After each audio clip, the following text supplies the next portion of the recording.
अमेरिकी राष्ट्रपति Donald Trump और भारत के प्रधानमंत्री नरेंद्र मोदी के बीच एक दौर में गहरा याराना था, लेकिन इस याराना को झटका लगा जब भारत और पाकिस्तान के बीच तनाव बढ़ा। ऑपरेशन सिंदूर के समय जिस तरीके के बयान डोनाल्ड ट्रंप के आए, उसके बाद में माहौल बिगड़ता गया और बिगड़ता बिगड़ता इतना बिगड़ गया कि एक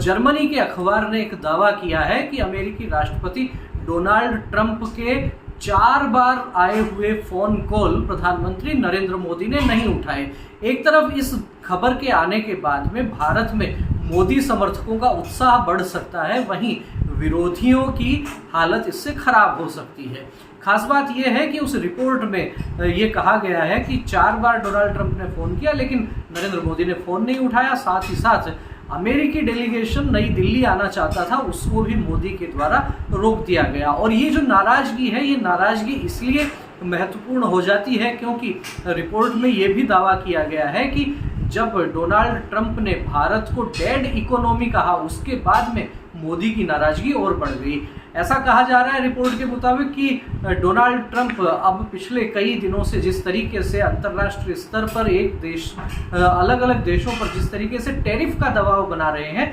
ठीक वही रणनीति उन्होंने भारत के साथ भी अपनानी चाहिए। उन्होंने कहा कि भारत रूस के साथ जिस तरीके से तेल का व्यापार कर रहा है, उसके कारण पुतिन को यूक्रेन के साथ जंग जारी रखने में मदद मिल रही है और इसी कारण 50% टैरिफ लगाने की बात डोनाल्ड ट्रंप ने कह दी और ये बात नागवार गुजरी मोदी को। लेकिन जर्मन अखबार FAZ ने जो रिपोर्ट दी है, उससे भारत में खासतौर पर मोदी समर्थक निश्चित रूप से उत्साहित हो सकते हैं। तो देखते हैं आने वाले दिनों में ये FAZ अखबार की रिपोर्ट भारत की राजनीति में क्या गुल खिलाती है।